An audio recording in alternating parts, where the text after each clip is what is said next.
आज हम एक ऐसी दुनिया में झांकने वाले हैं जो हजारों साल पहले कहीं खो गई थी। जी हां, हम बात कर रहे हैं हड़प्पा सभ्यता की। तो चलिए शुरू करते हैं। ये जो स्क्रीन पर है, ये शायद हड़प्पा सभ्यता की सबसे जानी पहचानी चीज है, एक हड़प्पाई मुहर। इसे सिलखड़ी नाम के एक नर्म पत्थर से बनाया गया है। और इस पर देखिए, एक जानवर की आकृति है और कुछ निशान हैं। यही वो रहस्यमयी लिपि है। और बस यहीं से असली चुनौती शुरू होती है। हड़प्पा सभ्यता का सबसे बड़ा रहस्य यही है कि उनकी ये लिखावट, उनकी ये लिपि आज तक कोई भी पढ़ नहीं पाया है। वो हमें कुछ बताना तो चाहते थे, पर उनकी भाषा क्या थी ये हम नहीं जानते। तो सवाल ये उठता है कि भाई, अगर हम उनकी लिखी बातें पढ़ ही नहीं सकते, तो फिर हम उनके बारे में इतना कुछ जानते कैसे हैं? जवाब छिपा है उन चीजों में जो वो अपने पीछे छोड़ गए। तो चलिए देखते हैं कि कैसे आर्कियोलॉजिस्ट यानी पुरातत्वविद सिर्फ ईंटों, मनकों और हड्डियों से एक पूरी की पूरी सभ्यता की कहानी को फिर से हमारे सामने रखते हैं। किसी भी समाज को समझने के लिए सबसे पहले उसकी सबसे बुनियादी जरूरत को समझना होता है, खाना। आखिर ये लोग अपना पेट कैसे भरते थे? यहां हम देख सकते हैं कि आर्कियोलॉजिस्ट एक जासूस की तरह कैसे काम करते हैं। एक तरफ उन्हें बैल की ये मिट्टी की मूर्ति मिली, इससे पता चला कि वो बैलों के बारे में जानते थे। दूसरी तरफ कालीबंगा जैसी जगहों पर जुते हुए खेत मिले। इन दोनों सुरागों को जोड़ा गया और पता चला कि वो खेती के लिए बैलों का इस्तेमाल करते होंगे।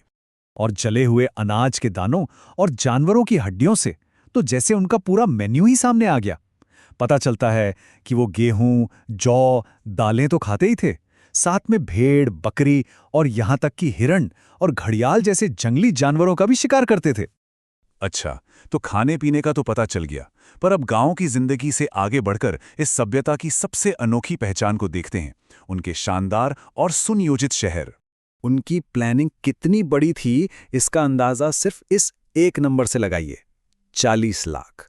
एक अनुमान है कि सिर्फ मोहनजोदाड़ो शहर की नींव बनाने में 40 लाख पर्सन डेज की मेहनत लगी थी। मतलब अगर एक अकेला इंसान ये काम करता तो उसे 40 लाख दिन लग जाते। सोचिए, उस जमाने के हिसाब से ये कितना बड़ा और ऑर्गेनाइज्ड एफर्ट रहा होगा।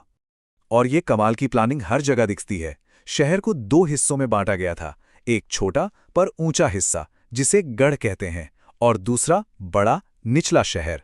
यहां तक कि उनकी ईंटों का साइज भी फिक्स था।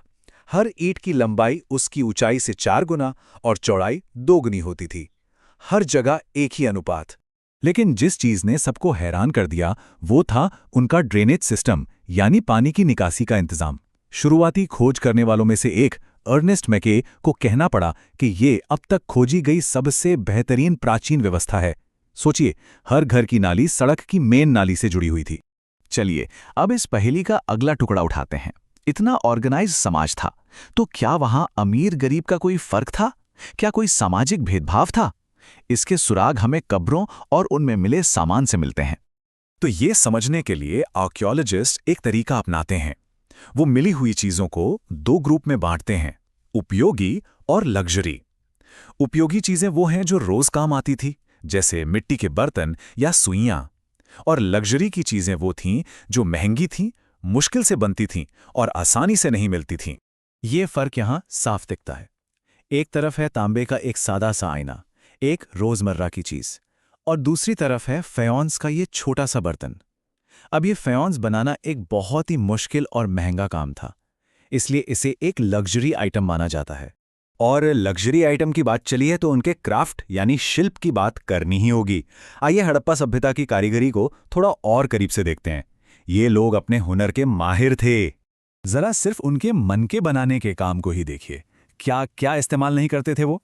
कार्नेलियन जैसे कीमती पत्थर, तांबा, सोना, शंख, फयोन्स, सब कुछ।